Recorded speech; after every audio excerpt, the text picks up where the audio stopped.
Hello, everyone. This is Lindsey DeWitt coming to you with another installment of lectures on Japanese religion. This week, my lectures will be shorter and more focused on particular themes and practices related to place and certain types of people. But my lecture from the last time on medieval Japanese religion and esoteric Buddhism in particular should really set the stage for everything I'll talk about today. So I've just titled my lecture loosely Buddhism, Mountain Religion, and Shugendō. And maybe some of you, maybe all of you have never heard of the word Shugendō before, but trust that we will get to that in due time. And perhaps some of you watched the video that I sent the link for that's admittedly a slightly romanticized vision of Shugendō. And you'll see perhaps a little bit of that romanticized vision echoed here in the photos, but I really wanted to give you a visually rich introduction to this topic and to mountains in Japan, if for no reason but that giving a lecture on Zoom using a PowerPoint, I want you to have something interesting to look at as well. Okay, so to start with, I wanted to share a map of all the different flows of Buddhism. This is basically a story map of the life of Buddhism. And what I want to draw your attention to here is the notion that in stories of the historical Buddhism, the historical Buddha, excuse me, and in all of Buddhism, where something happened was equally as important as what happened. Place has always been really important. So each event associated with the Buddha's life, enlightenment, teaching, nirvana, and infinite other things that scriptural traditions elaborated upon and in many cases invented after the historical Buddha was said to have lived in the 6th century. These became later places of pilgrimage. And so what you see here with these colorful flows and pathways show Buddhism's flow out of India from the 4th or 5th century BC. And you can imagine the flow of ideas and objects on these routes, but what you can't see so easily is how Buddhism took root in these different places. So there are many different strategies of how Buddhism became emplaced, we might say. And mountains play a special role in all of these, in the whole story of Buddhism moving, and in East Asian religions more generally. And one reason for this is that mountains play a really central role in Buddhist cosmology and practice. So we have scriptural accounts of this cosmic mountain called Mount Sumeru that we'll talk about more in a moment. This is kind of the cosmological center of the universe, but not only the Buddhist universe. This was the center of, it was kind of a recycled idea from the earlier Indian religious context. You also have a very important place called Vulture Peak in India. This is one of the Buddha's favored abodes for him and all of his disciples and deities. And then you also have the physical as well as the symbolic construction of Buddhist sacred sites in mountainous areas. As Buddhism moves through Central Asia and then through East and Northeast Asia, China, through the Korean Peninsula and to Japan, you find a lot of different varieties of Buddhist activity, many different varieties of Buddhist activity. And they're different from what happens in India, what we have records of. And we can think of this as religion flourishing in complex and fascinating ways in relation, so it's Buddhism mixing with pre-existing local concerns and customs. So here we have a map of different sacred mountains in China. And as you can see, there are a lot of them. And there are all these complex ranking systems you can see in the bottom left corner. Some of them are overtly Buddhist, some of them are not, some of them are a mix. And what I want to point out here is that there's a really long history of sacred mountains, many of them with multiple layers of meanings in Japan. Many of them might have been, probably all of them were sacralized in some sort of way. They were regarded as important in some way before Buddhism. And then they were kind of, again, recycled or re-sacralized by Buddhists. Some of them represent cosmologies brought to life. So here you have Mount Kailash in present-day India. This is regarded as Mount Sumeru, this sort of Buddhist Hindu cosmological center of the universe. You have the Kunlun Mountains, and this is where this Chinese Queen Mother of the West and different deities were thought to come from. You also have really isolated places where people went to retreat. New texts and traditions blossom. This is Mount Ōmine in Sichuan. And you can see these are not easily accessible areas. There's something extraordinary about the landscape and therefore about the people who went there. These were not ordinary people by any means. And I don't mean that they were special in a necessarily positive way. There's a difference implied by people who go to mountains and by the terrain of mountains themselves. This is Huangshan. And here we have the famous Wutaishan. And you can also see, I want to show these photos because they're all very different landscapes as well. And those landscapes shape the traditions that blossom there. And they sort of attract different types of people. Here you have Taishan, very famous pilgrimage destination. Putoshan, more of an island mountainous place. And a lot of these are associated with particular Buddhist divinities, or they become associated with them. Huashan. And then you have, here's Tiantaishan, where if you remember, this is where Juri lived, and this is where Saicho came to visit. Very important for the importance of the Lotus Sutra in Japanese Buddhism, and for all of esoteric Buddhism. We have an equally rich picture of sacred mountains in Japan. Here you have a map of the archipelago, the most famous mountain, today at least, the cultural icon, the image of Japan, if you close your eyes and think of it probably, is Mount Fuji. But we have mountains from north to south that are very well known. They have very complex and fascinating religious traditions and histories. This is Osorezan up north. It's not very beautiful. It's actually regarded as a Buddhist hell. And there are blind female shamans who practice there. You have Gasan. This is one of the 3 mountains of Dewa, or Dewa Sanzan. You have Hakusan, the White Peaks. You can see why they're called that. Tateyama. This is Hikosan down south in Kyushu. This is Daisen in Tottori Prefecture. This is also in Tottori Prefecture, and this is my friend, Buddhist priest, Yoneda-san. This is at a mountain called Mitokusan, a temple called Sanbutsuji. I'll talk about this a little bit. There's an amazing hall built in the 11th century. You can see in that photo, it's called the Nageiredō, the thrown-in hall. Here you have Hiei-san, Mount Hiei in the northeast of Kyoto. Here you have Kōya-san, famous cemetery, the Okunoin. And here you have part of the Ōmine Sanmyaku, the Ōmine range. We'll talk more about this, a lot about this today. This is the focus of my research as well. Here we have Yoshino. Yoshino also we'll be talking a lot about today. And Yoshino is the sort of northern tip of the Ōmine-san range. And then we have Kumano, this land of 1,000 peaks, they call it. So there's all sorts of meanings attached to mountains, these strange terrains, as it were. And what I've listed here is by no means an exhaustive collection of meanings, but they're the things that I'm going to talk about today, some of them in more depth than others. Importantly, to begin with, I'll focus on these first. Mountains are sort of paradoxically regarded as both realms of death and realms of life. Death, why? Well, in many parts of the world, including Japan, but also in Europe as well, mountains were, for most of human history, regarded as very terrifying places, terrifying and dangerous places, only extraordinary, so not the run-of-the-mill person who's trying to survive, or very desperate people. Those are the only types of people who really ventured into mountains. In Japan, they were also considered places of death because that is where the dead were often buried. And for that reason, they were often thought to be teeming with dangerous spirits.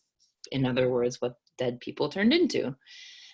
Related to this, kind of the opposite side of the same coin, mountains were also sources of life. So one obvious reason is that they're sources of water, fresh water. Humans need fresh water to survive.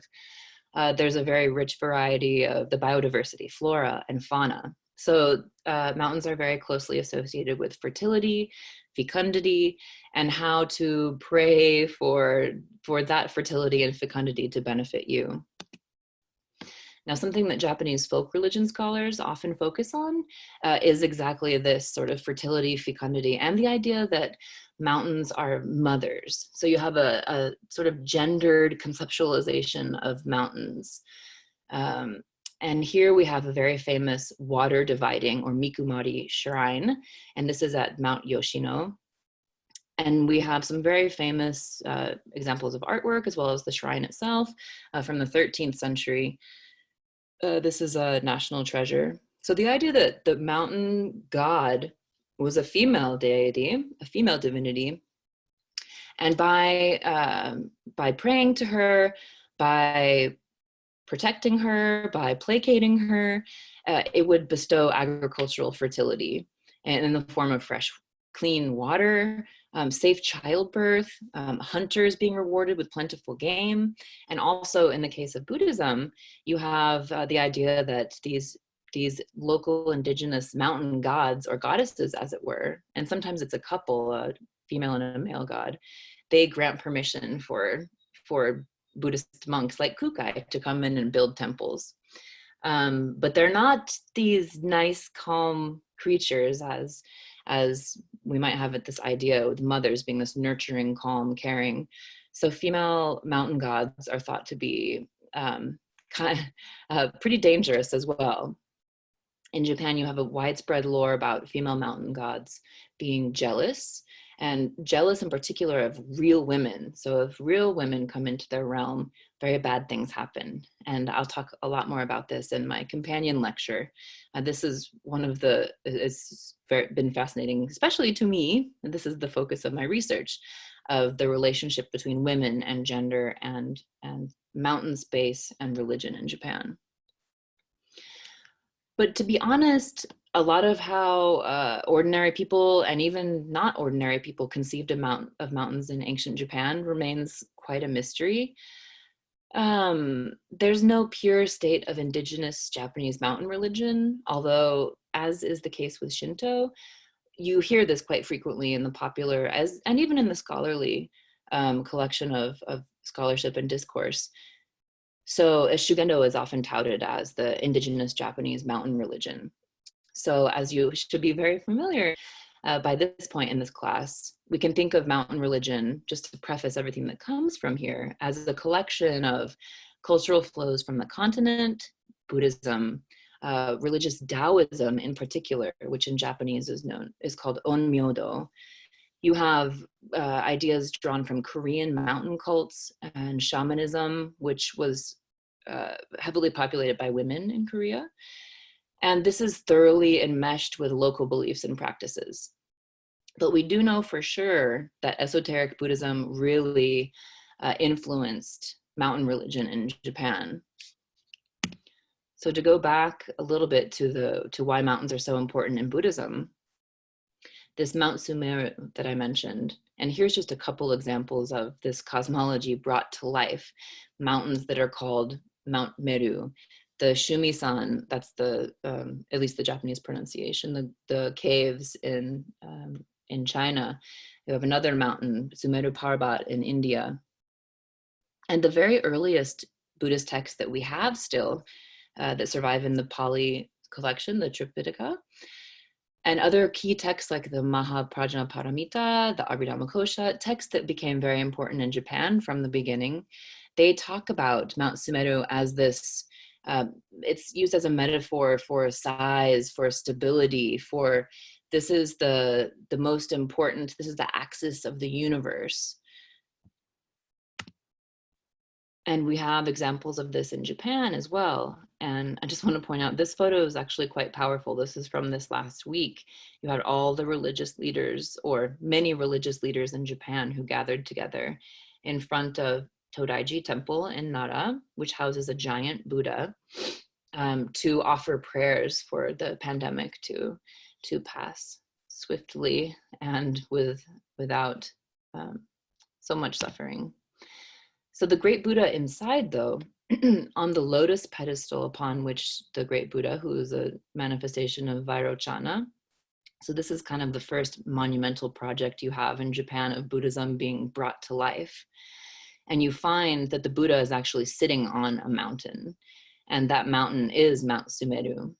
So there's actually 7 in this lower left image. There's 1, 2, 3, 4, 5, 6, 7, 7 mountains that are underneath the Buddha, and then there's different worlds, and it's a very complex system, and scholars still are not quite sure the exact scriptural references for every single detail on the lotus pedestal. This was the topic of my master's research, but the general consensus is that 2 texts, the Flower Garland Sutra, the Kegonkyo, which I spoke about in the last lecture as well, which was very important to Kukai and for the establishment of esoteric Buddhism in Japan. That talks about this lotus treasury world. I'll show a slide shortly that will help to articulate that a bit more. But what I want to show here is just that the importance of Mount Sumeru, of mountains, even at places where it doesn't look like a mountain per se, is always at the heart of Buddhism. Okay, now a few of the meanings attached to mountains in East Asia that are transferred from China through the Korean Peninsula to Japan, we can think of as sort of Chinese attitudes towards mountains. So as far back as the 4th century in China, with a text written by a man called Jidu, this is just one example of a record from China. The idea that you go to a mountain area to seclude yourself, and in this case, this person went to study the Perfection of Wisdom Sutra, which talks about Mount Sumeru. So going to mountains to study, going to mountains to rest, and even today we think about mountains as we go there as sort of this relaxation. In Japan, there's this very wildly popular idea that you go to the mountains to recharge, this shindin yoku. Chinese texts also talk about mountains as a place for the emperor to secure the realm, to survey the realm. And they're also places where people escape to, where they flee to. And then another very important element is the idea that mountains are places where you can transcend the confines of human existence and attain immortality. And this is very closely related to Taoism.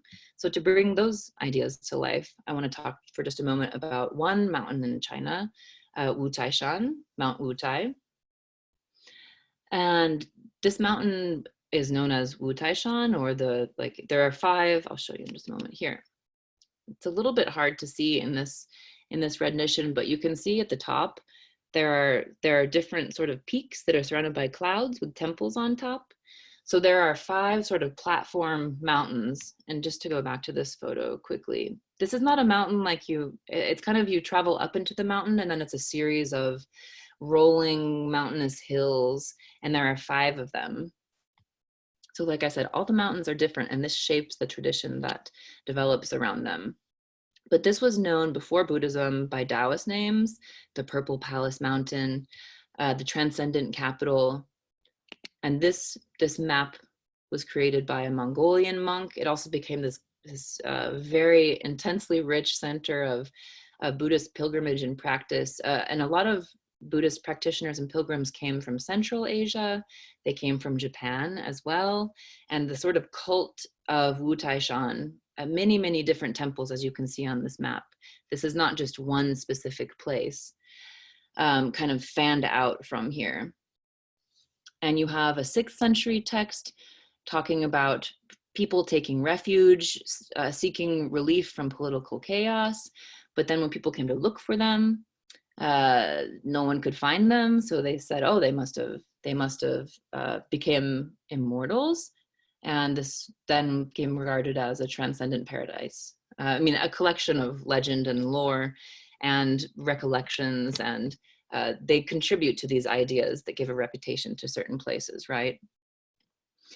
So you have all these legends associated with different caves and specific places at Mount Wutai that are likened to religious ideas from Taoism first, and then those are transposed and reformulated in Buddhist contexts, and those meanings continue to overlap.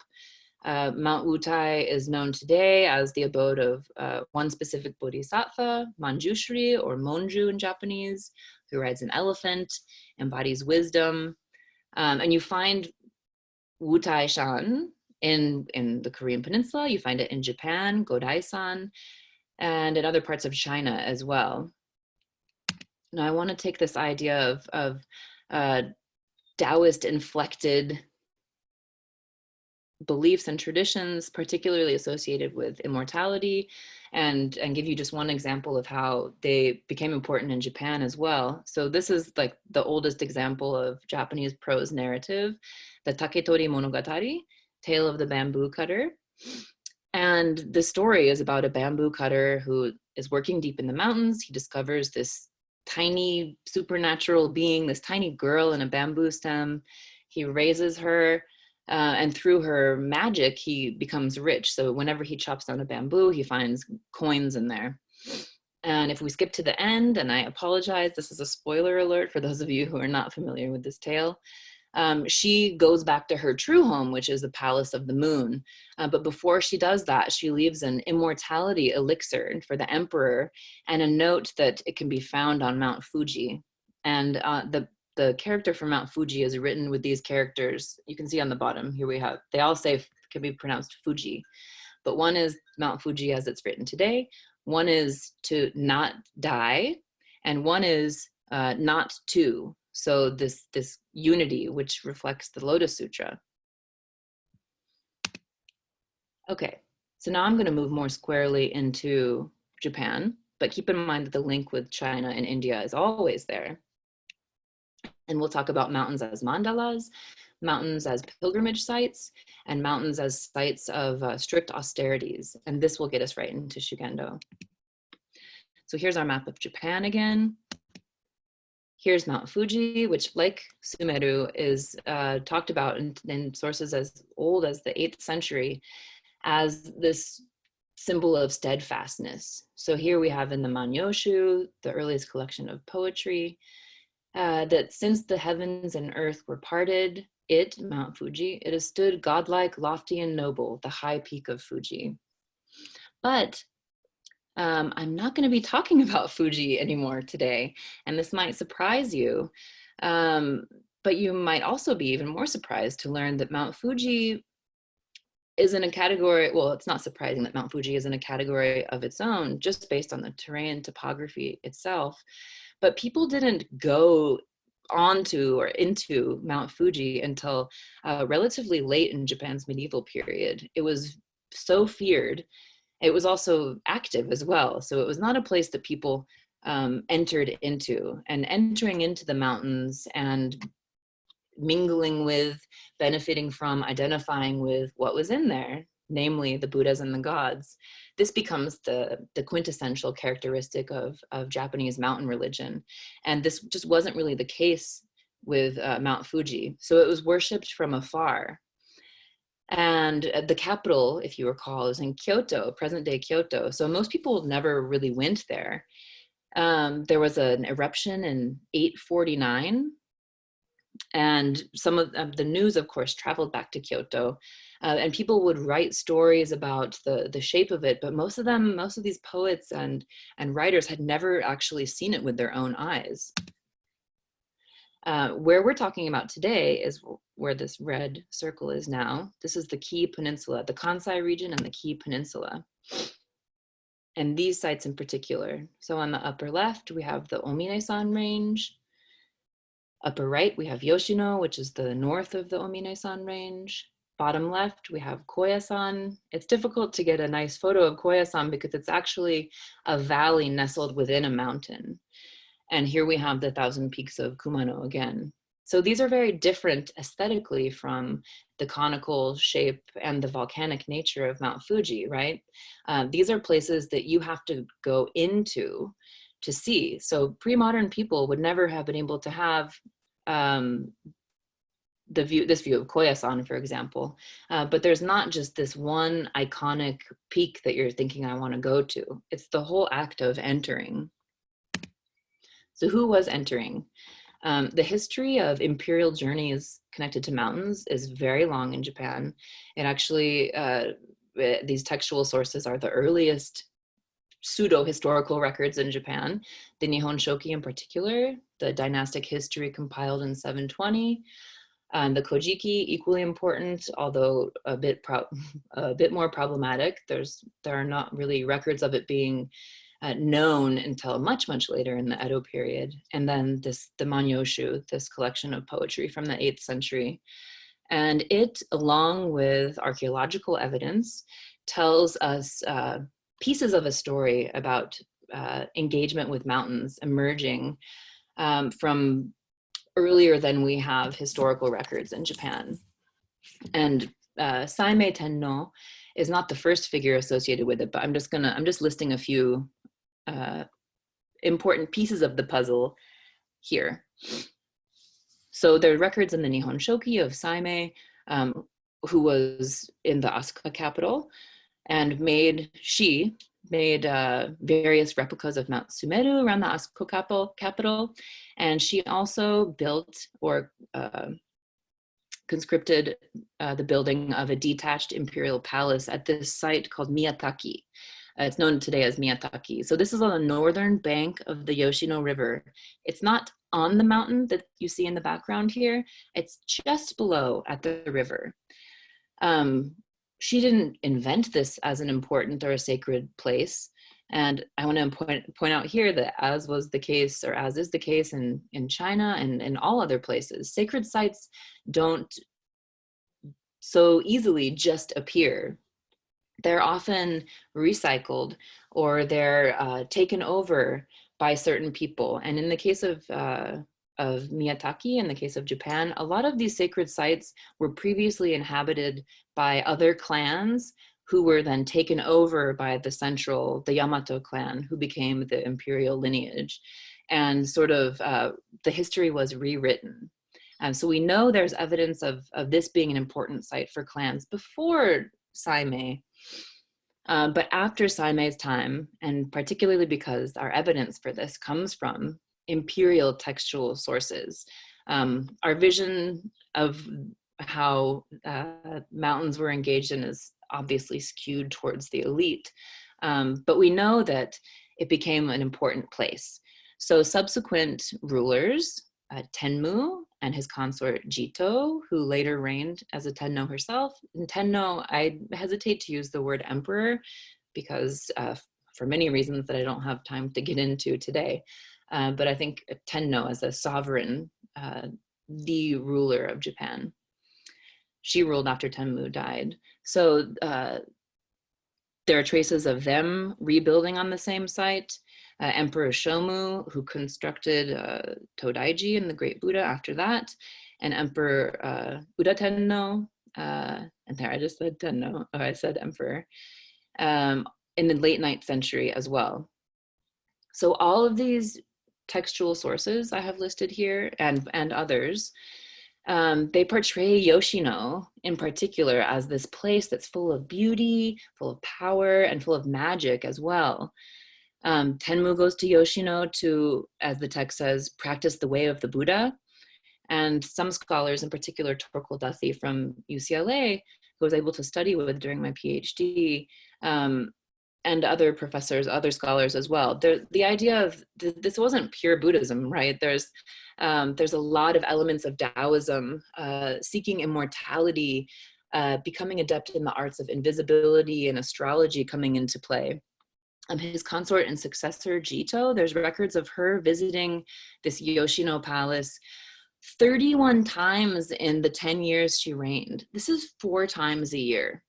This is not an easy journey from the capital, okay? So there's something that's very important about this, about space that is outside, that is difficult to access, space that has some sort of altitude associated with it and some sort of difference, and some sort of space where people think extraordinary things happen or extraordinary people or divinities live.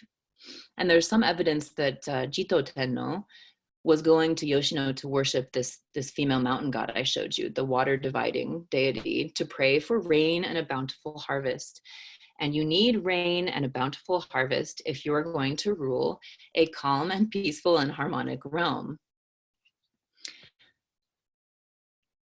Okay, so this sort of sets a trend that continues in Japan of imperial and or elite aristocratic pilgrimage. We have another chapter that emerges from the 10th century, the Fujiwara clan, and here you have 4 Fujiwara figures. Now this family, as you all probably know if you took Japanese history, dominated the Kyoto court at the height of the splendor and the glory days of the capital. And they began making the pilgrimage not only to Yoshino, but further south to a peak they called Kinpusen, making that their sort of signature site. Why did they go there? Well, this heavily ritualized performance of going to the mountain, going to this remote place that's supposed to be, full of power, beauty, magic, and coming back, it really contributed to their authority. It expressed their social precedence, and it helped them produce and also secure political power. So they would engage in these like 100 days of purification practices, no meat, no sex, no alcohol. Prior to leaving from the capital, they would wear pure, probably undyed hemp robes. They wouldn't wear their splendid court garments. They would go they would take a boat ride out of the capital, then they would walk. So it was something that was so different than life in the capital. It was just a world, literally a world away. And they would also, because these people were involved with Buddhism, of course, esoteric Buddhism. Fujiwara Michinaga, for example, on his journey in the year 1007 with his son Yorimichi, he buried these handwritten copies of the Lotus Sutra and other sutras. He wrote them in gold on indigo paper, and he packed them in these very intricate sutra cylinders. This one has an inscription that says he buried 5 volumes of sutras. He built a lantern on the site of Kinpusen, and that it tells us why he went there too. It says he went there to wish for the return of the future bodhisattva in this era of the degenerate dharma or mappo, and he went to pray for the future Buddha I'm talking about is Maitreya, the bodhisattva, Miroku Bosatsu in Japanese. And that he went to pray to this fierce divinity Zao, who he wrote was a transformation body, or gongen, a term I introduced in the last lecture, of that Maitreya, that future Buddha bodhisattva, and or of Shakyamuni. So his son also, and their subsequent heirs also traveled to that same peak, Kinpusen, which is today's Ōmine-san. They also buried sutras on the peak.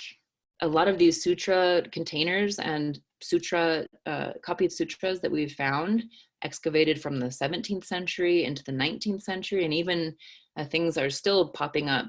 Many of them are regarded as national treasures in Japan, the highest echelon of cultural heritage.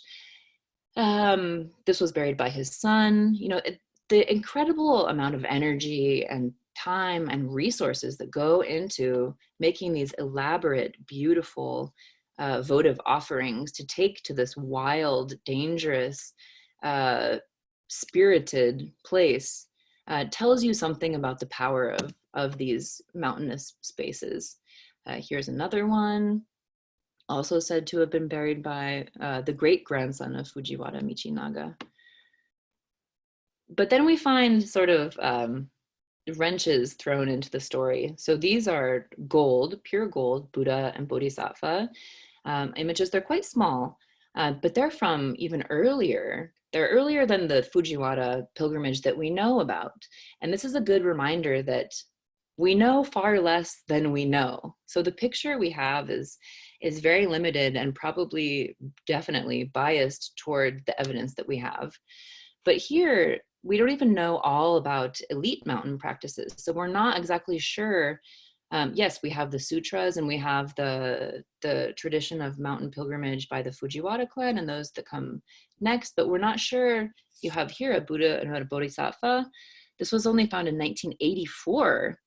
This is a different and unknown votive practice associated with this mountain. And they were probably, they were found in an area with a lot of ashes, so they were probably put into some sort of fire. And scholars think that that one is Amida Buddha. So this would clue us into the Pure Land, a different tradition of esotericized Buddhism, but different from the streams of the Kukai and Saicho set in place. And the other one is some sort of unknown bodhisattva. And of course, this is that we have nothing to show for the 99.9% of unrecorded mountain-centered worship and cult practices. Keep that in mind too. So I want to say something about another site. So this is the red circle on the bottom, the Kumano, the 3 mountains of Kumano. And this is this area of 1,000 peaks that was talked about as the realm of death.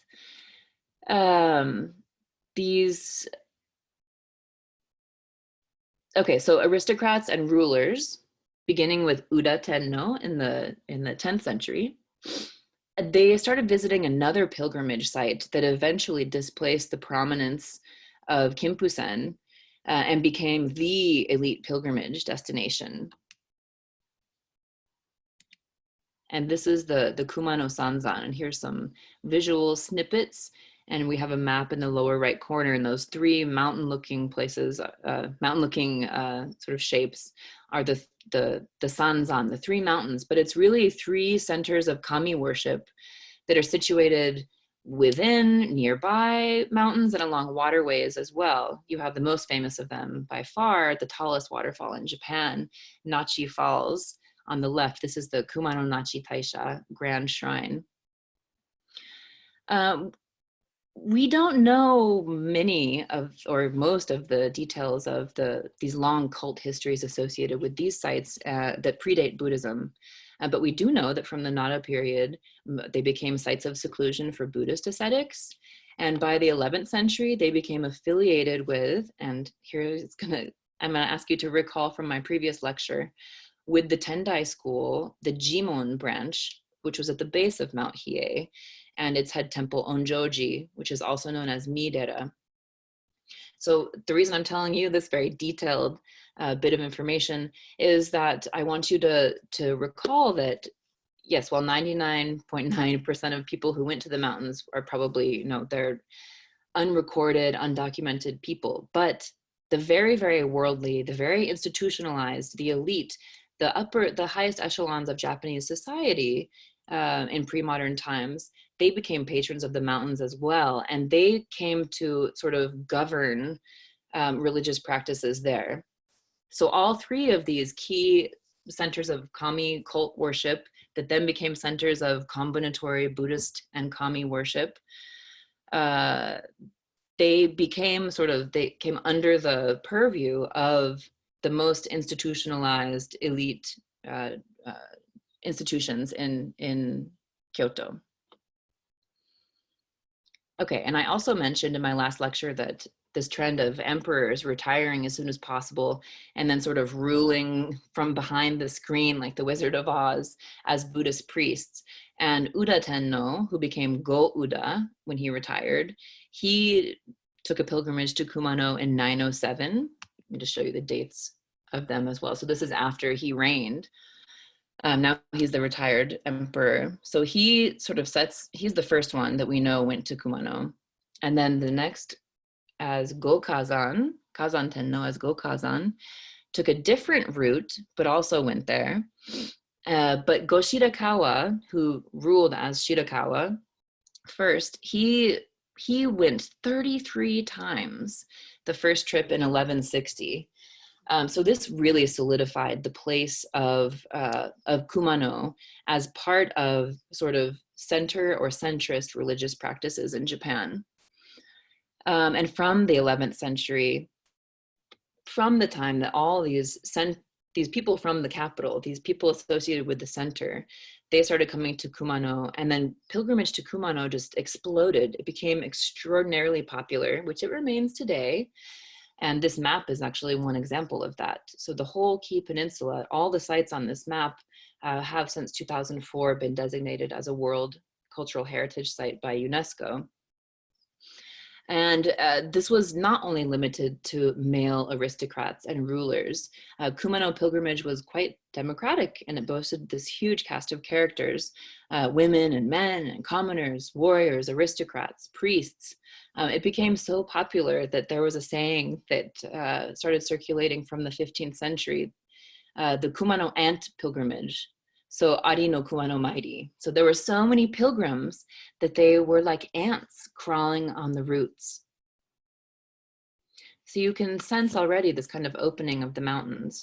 And here we have, this is a later image, but from the 12th century, so around the time of Emperor Go-Shirakawa, and certainly influenced by his generous patronage of the area, you have these pilgrimage mandalas that emerge. And this one is centered upon the waterfall I showed you.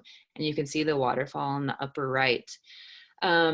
It was used to teach people, I mean, to actually show them the sites, like a physical map to a place, but it's also at the same time a map to the cosmos.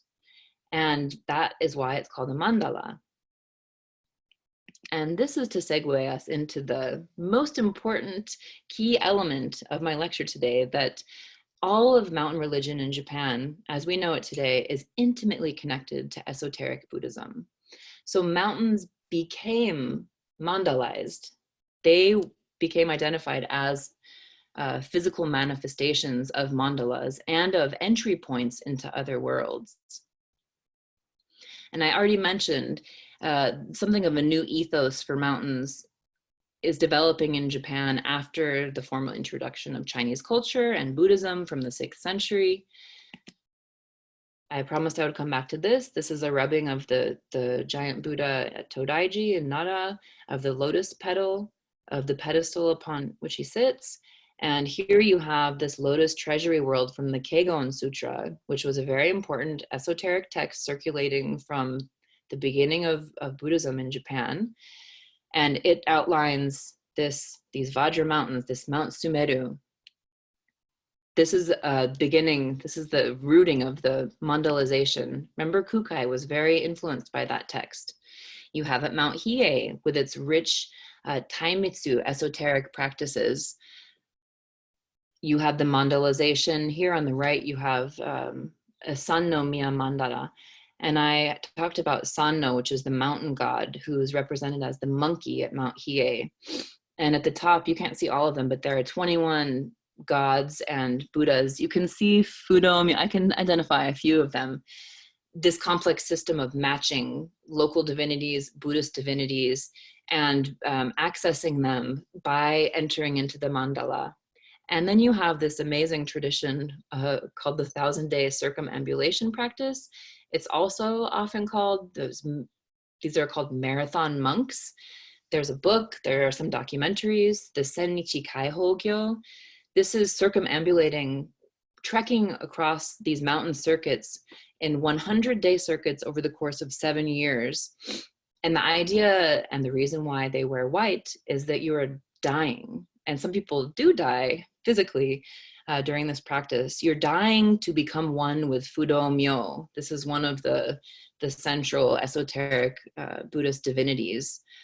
And this practice emerges from, in a different and much, not looser in terms of intensity, but not so organized or standardized in terms of the root, from the 9th century. So right after Saicho's time, a monk who was very engaged in, involved with, passionate about ascetic practices on Mount Hiei, So he came 20 years after Saicho died.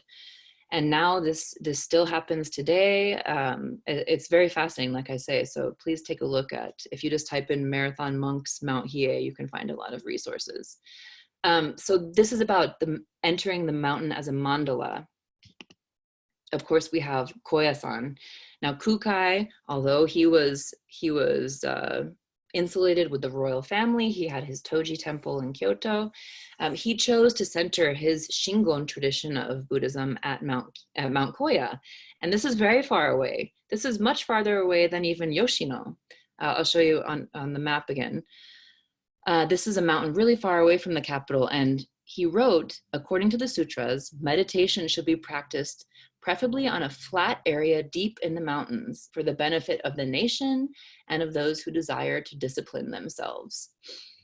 So this is what Kōya-san is. It's a sort of flat valley nestled within these mountain peaks. And after Kukai's time, mountains in Japan were not only feared and worshipped from below, but they were entered, they were climbed, they were utilized as a tool for religious practice.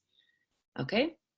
And here we have on the left the Kōya-san pilgrimage mandala. Again, a physical map that showed kind of like a travel guide, but also it was a map to the cosmos. And by the time the Fujiwara regents that I talked about, by the time they were going to Kinpusen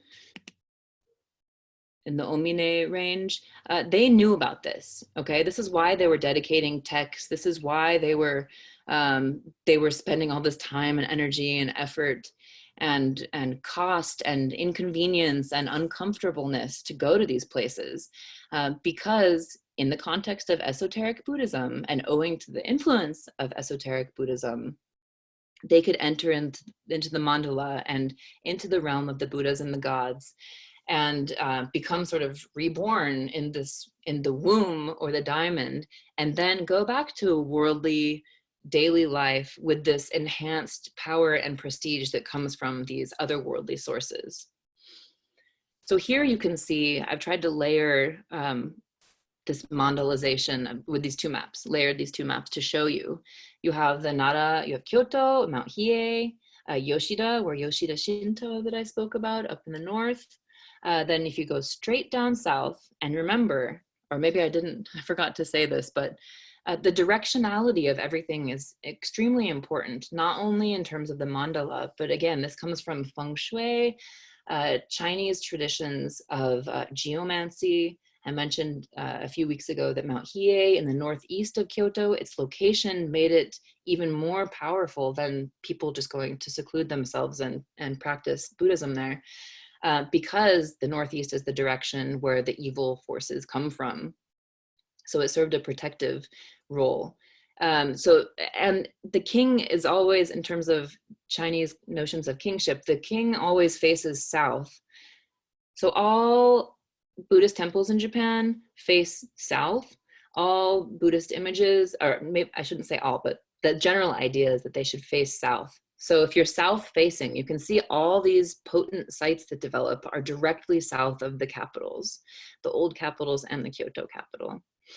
So you have Yoshino, then you have what was mandalized from the 12th century. We have a record that talks about this in the Kii Peninsula, the diamond mandala from Yoshino to Mount Ōmine, which was Kinpusen, and then the womb mandala from Mount Ōmine, which is Kinpusen, to Nachi no Taki, the waterfall in Kumano.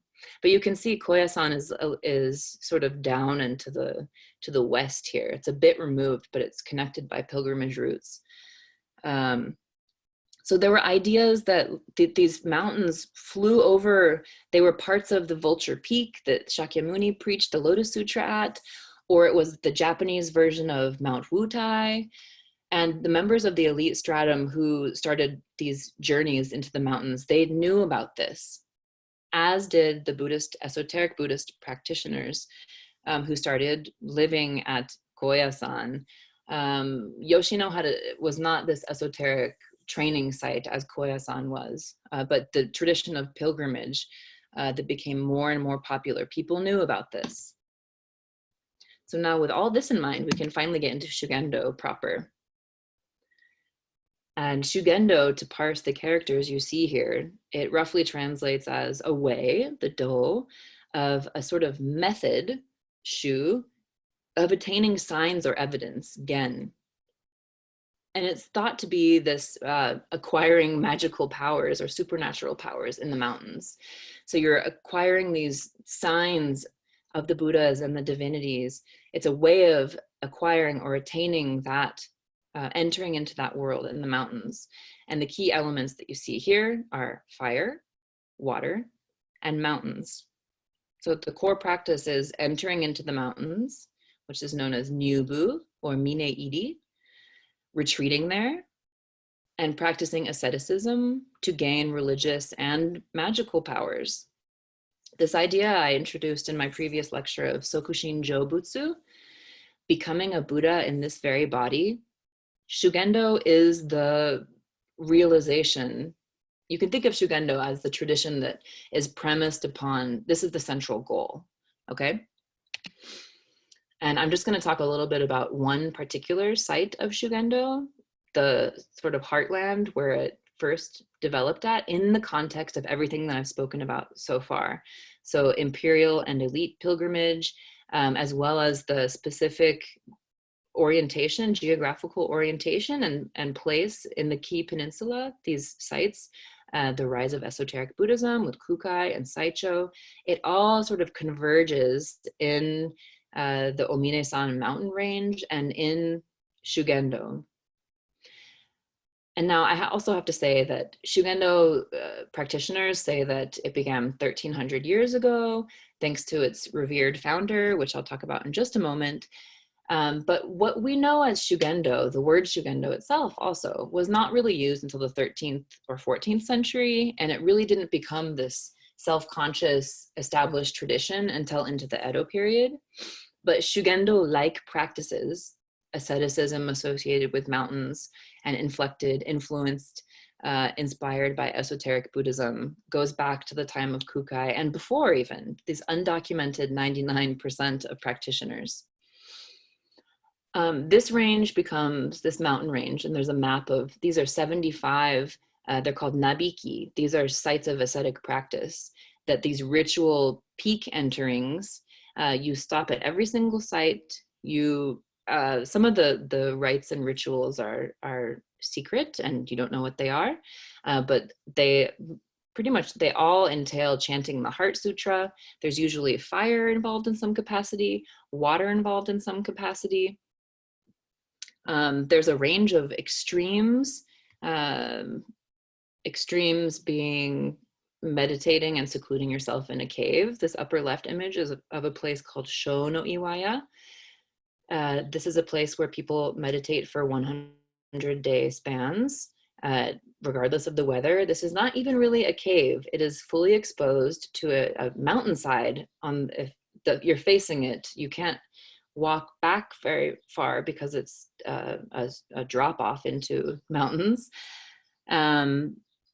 Right below that is the mountaintop of Kinpusen, Kinpusenji. Oh no, sorry, not Kinpusenji. Kinpusenji is in Yoshino. This is the mountaintop of the place that used to be called Kinpusen. And a lot of this is quite complex because the names have changed over times, and or there are multiple names attached to each site. So here you have this quintessential fire ritual called the Saito Goma. And the Goma, as you'll recall, is the central ritual to esoteric Buddhism, which is also modeled on this Indian Vedic Homa fire ritual. On the top right, you have inside the hall where that ritual outside I just explained happens. This is the highly secretive mountain opening and closing ceremony. And I wanted to include this because yesterday was the day that the mountain opened for the year. This idea that the mountain is open and closed, hiraku, tomeru, is very important in Japanese religion. The people who opened it and close it, the people who continue to open it and close it, and it signifies when you're able to go in and conduct this ritual training. And this ceremony, which has happened in some form or capacity for a long time, the current form is since the Meiji period in the 19th century. But because of the ongoing pandemic, they're not holding it this year. So there was just one single priest opening the mountain. Below that image, on the middle on the right-hand side, you have a place called Jinzen no Juku. This is one of the 75 training sites as well. And this is where secretive ordination practices in one of the Shugendo lineages happens. Again, you see the esoteric influence. And then on the below that is another one of the training sites, climbing up precipitous rocks. And you saw in the previous slide here, hanging off of a cliff. This is called Nishi no Nozoku, westward facing.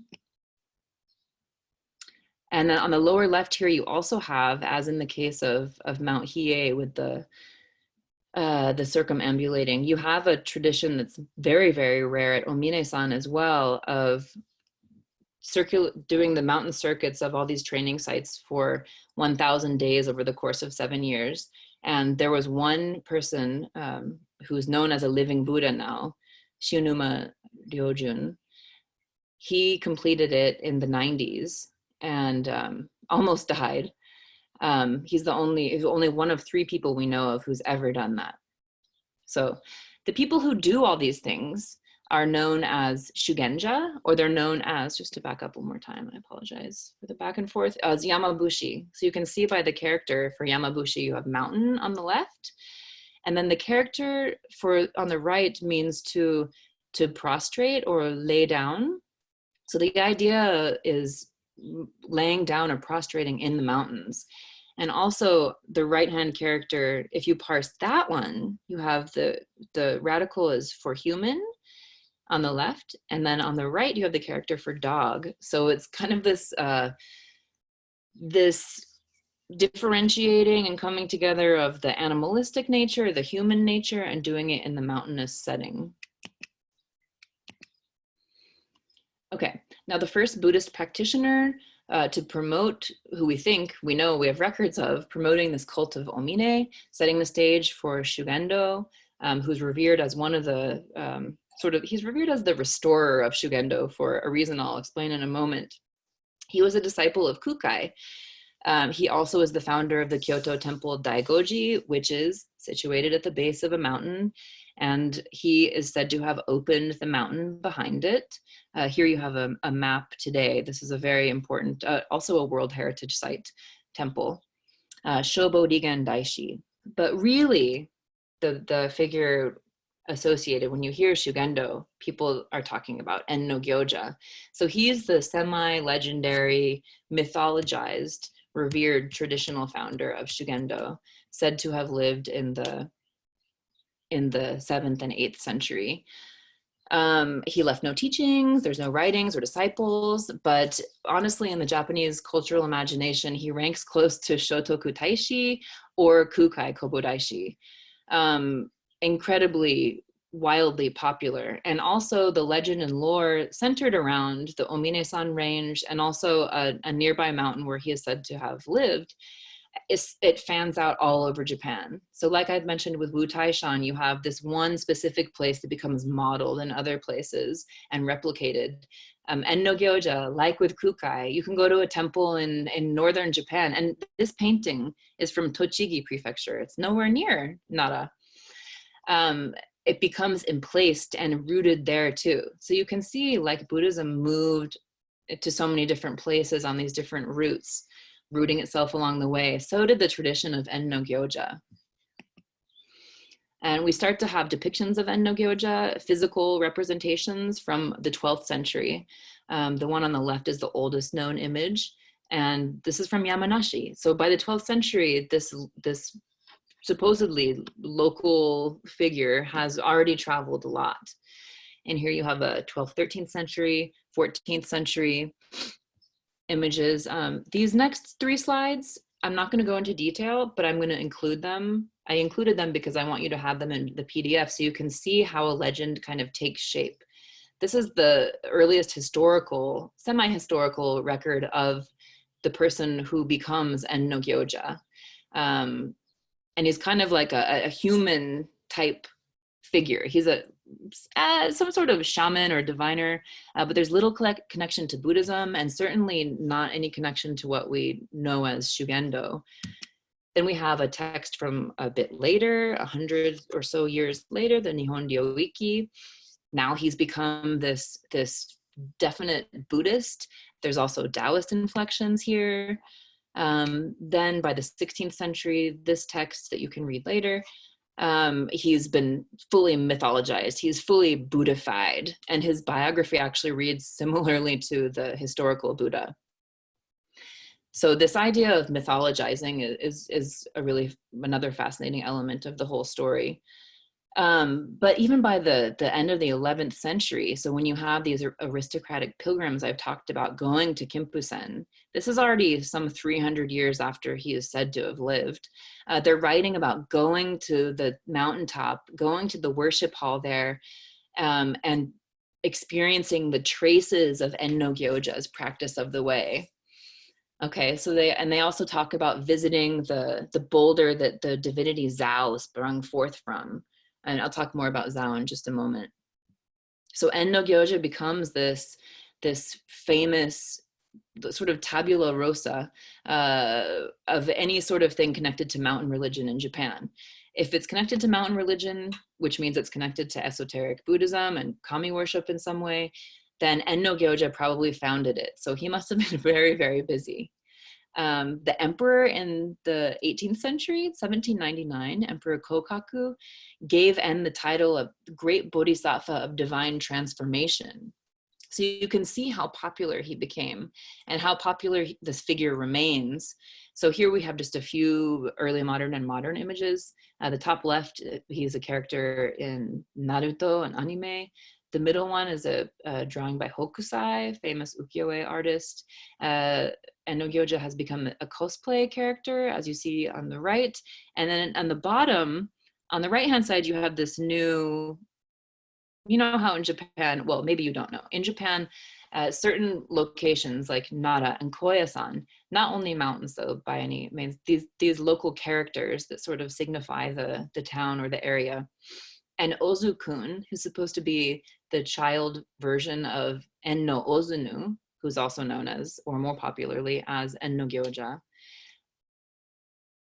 is the character there now. But the cosplay, the official sort of brought to life version, is actually this gender neutral, played by a woman character, which is particularly interesting for reasons we'll talk about in my little companion lecture.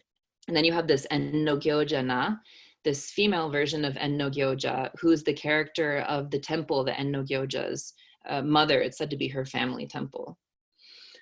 So it's really difficult to differentiate and separate legend from lore in the case of Enno Gyōja.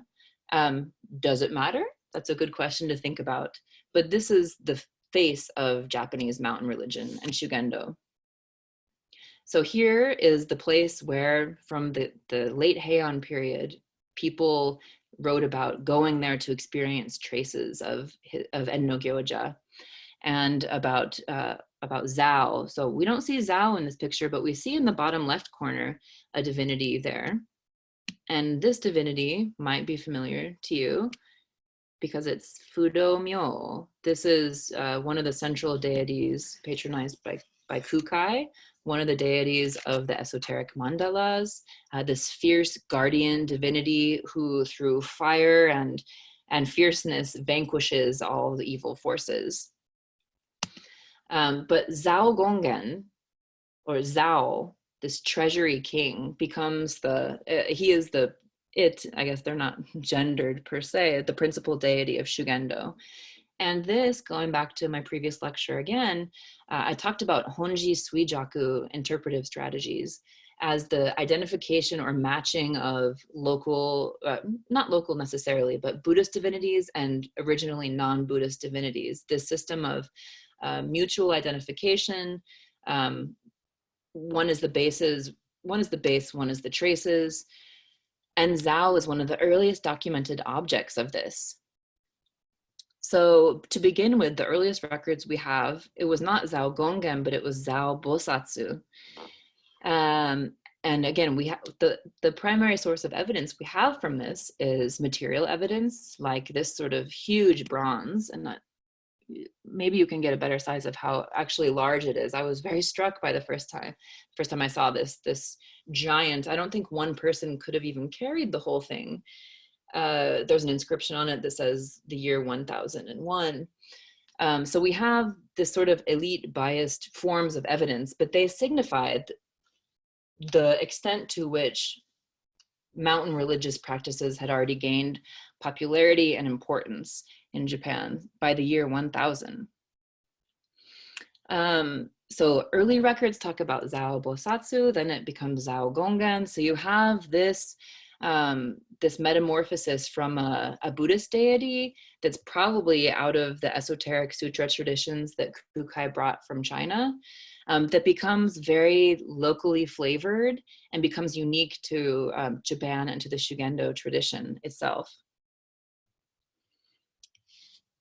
Okay, here we have as well from the 11th to 12th century. Again, this is right in the time that the aristocratic pilgrimages by the Fujiwara clan in particular were happening.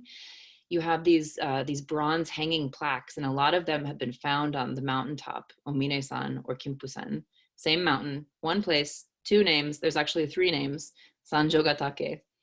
And I wanted to show this one because on the left in particular, you see this tori, this traditionally what we would say is, in quoting, Shinto aesthetic element, but you see it with this divinity. So I just want to highlight and emphasize the combinatory nature of Zao Gongen. This is a hidden image at Kinpusenji, which is the temple in Yoshino, 12th to 13th century. We have another one at Yoshino, Zao Gongen. This was created by this very famous Kamakura period sculptor Genkei of the Kei school. And then it's worth a brief aside to take a little bit of a travel to west to Tottori Prefecture, where you have this early and very rare collection of Enno Gyōja, or excuse me, Zao Gongen statues. This is also from the late Heian period, the 11th century. And this is at that hall that's built somehow precipitously on this mountainside. I've walked up to where these shugenja, these yamabushi, these Shugendo practitioners are standing and paying homage to the structure. I've walked and stood where they stand, and you cannot imagine how this hall was built in the 11th century there. So clearly there's something that's drawing people to these places and compelling them to, I mean, even going to Kōya-san, going to all these mountain sites. And if you, surely any experiences you've had on steep mountain roads or anywhere, you can't, I mean, the sense of intensity of the effort to go there comes to the fore, right? So here you have this hall, which is now a national treasure. And inside that hall, you had 5 Zao sculptures. So from the 11th to the 12th century, this is before there's really a self-conscious tradition of Shugendo in Japan, but you have people going to the mountains. And of course, you have to be wealthy to create an image like this. So you have people going into the mountains, patronizing these mountain locations, which must have this reputation as being a powerful, potent place where special and extraordinary things happen. You have the traveling, the rooting, and the rooting. So in the two senses of R-O-U-T-E, of a root, of religion, tradition, lore, legend, practice, traveling on different routes to places. And then it taking root like a tree and rooting down in these places. But of course, this Yoshino Ōmine is the most, this is where Zao is said to have sprung forth. So here we have one more miniature shrine with Zao Gongen here from the 14th century. And beginning from the 13th century, okay, so this is now the aristocratic pilgrimage to Kinpusen or Ōmine-san has kind of petered out. You have the imperial tradition of going to Kumano has already reached its peak, and it's sort of waning because there's, right, the whole imperial structure has disintegrated in its warrior government. And you have many, many people visiting Kumano, less people visiting Kinpusen, but still enough. You have this massive temple, this hall dedicated to Zao Gongen, 34 meters tall, second largest wooden structure in Japan, second only to Todaiji's Great Buddha Hall. This became the sort of companion to the mountaintop hall that I showed you where the sutras were buried and the little golden Buddhas. And inside this hall, you have 3 giant Zao Gongen statues. Why do you have 3? Well, this also attests to the Honji Suijaku interpretive strategies. So each of these Zao Gongen is a manifestation of a different Buddhist divinity, okay? Now let's talk a tiny bit more about the who engages in Shugendō. So besides En and Zao, and no Gyōja and Zao, and besides Shobo Rigen Daishi, Fudō myōō, and Kukai Kobo Daishi, the image that came to be the quintessential clue to Shugendō was the Yamabushi.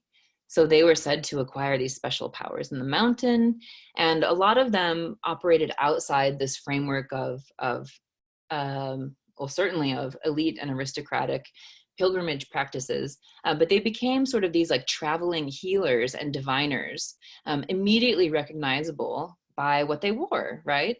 So the paraphernalia also needs to be read in terms of the attire and their whole costume. Everything you see here, we also need to read in terms of esoteric Buddhism, the 2 mandalas, Sokushinjo Butsu, becoming a Buddha in this body. I'm going to send you a link so you can, if you're interested, you can look at every single detail in particular, but I'll just point out a few things.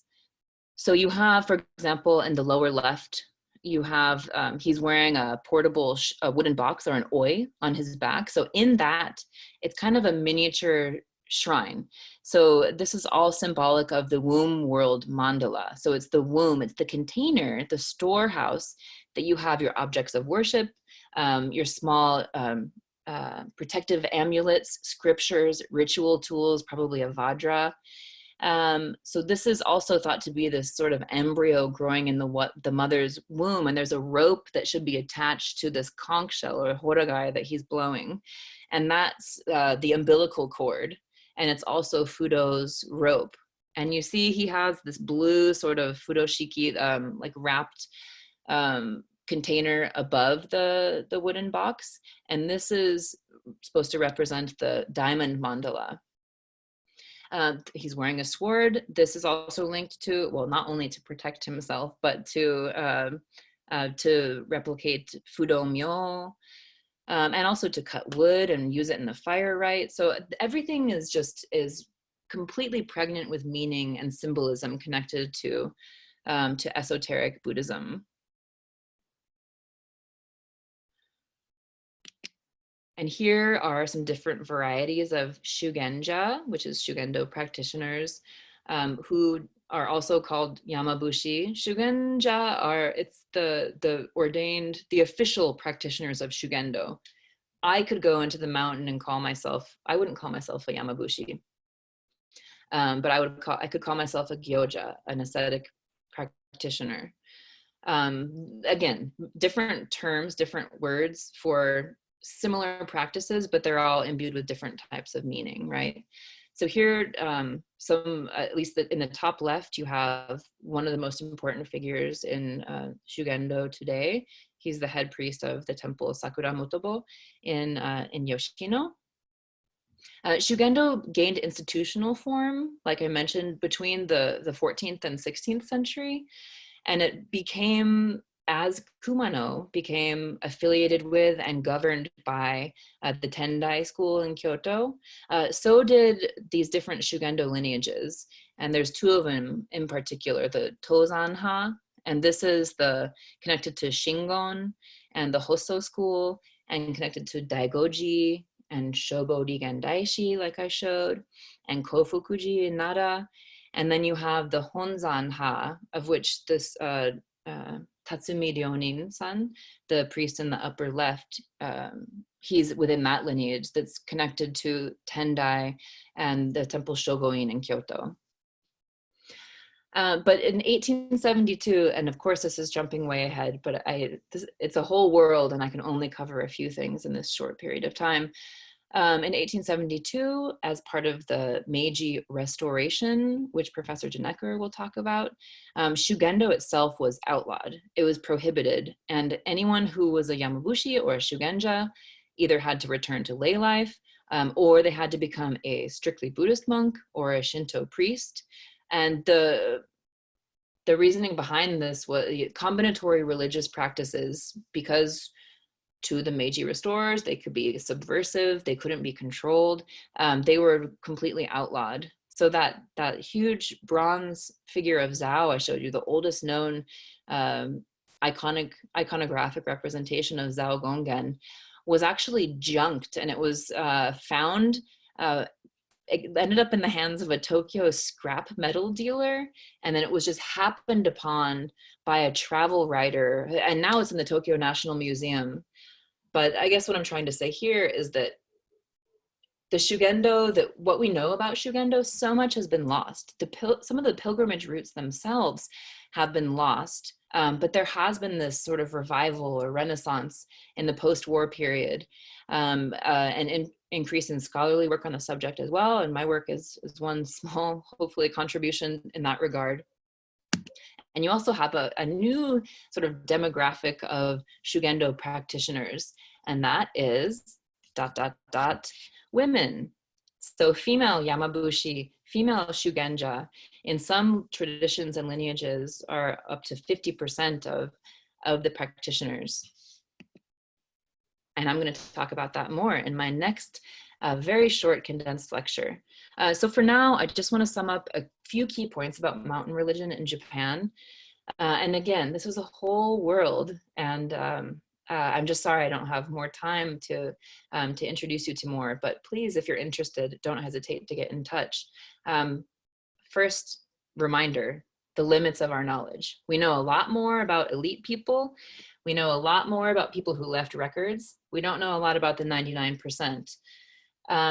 So that's why present day practices, although it's not unproblematic to use present day practices to understand the past, but the idea that some traces of things that have been lost, whether it's different walking paths in the mountain themselves, or places where certain kinds of prayers were offered, certain kinds of ordinations, that's why it's important and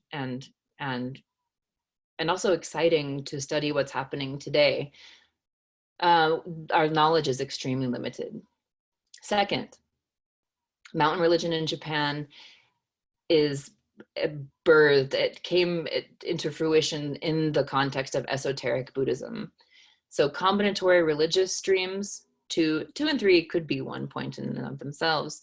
There's a lot of different ingredients that go into the pot, but esoteric Buddhism was kind of like the baking powder that brings it all to life. For both otherworldly and worldly dimensions. So like I mentioned, in the Kii Peninsula, with Kōya-san, Yoshino and Kumano, and Ōmine-san, they're both, sure, they're these otherworldly places, places of death, places of spirits, places where the Buddhas and the gods reside.